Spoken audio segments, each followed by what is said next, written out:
Suite aux multiples grèves et revendications dont fait l'objet le secteur douanier gabonais, le directeur général de la douane, Boris Achungu Abdina, a annoncé la mise sur pied d'une application informatique pour gérer les primes des agents à l'origine des grèves. Selon le DG Achungu, l'élaboration de cette application vise à apporter plus de transparence et d'équité dans l'octroi des primes aux gabeleux. Car jusqu'ici, même les douaniers qui n'avaient pas atteint leurs objectifs revendiquent parfois brillamment ces bonus censés récompenser le travail bien fait. La première, c'est le fait d'avoir une application qui calcule les primes des agents de la douane. Si ce n'était que ça, ça n'aurait absolument servi à rien.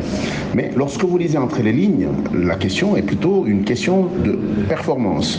Donc chaque agent aura une assignation budgétaire, une assignation de performance, et cette application calculera les primes des gens, non pas de manière forfaitaire, mais en fonction des réalisations des gens. Cette future application douanière vient d'ailleurs à la suite de 2 projets de décret adoptés par le gouvernement en janvier 2021. Le premier texte porte sur l'instauration de la prime de performance budgétaire et le second est relatif à la prime d'intéressement spécifique. Désormais, ne pourront bénéficier de ces primes que ceux qui ont réalisé le travail correspondant au montant qui leur sera alloué.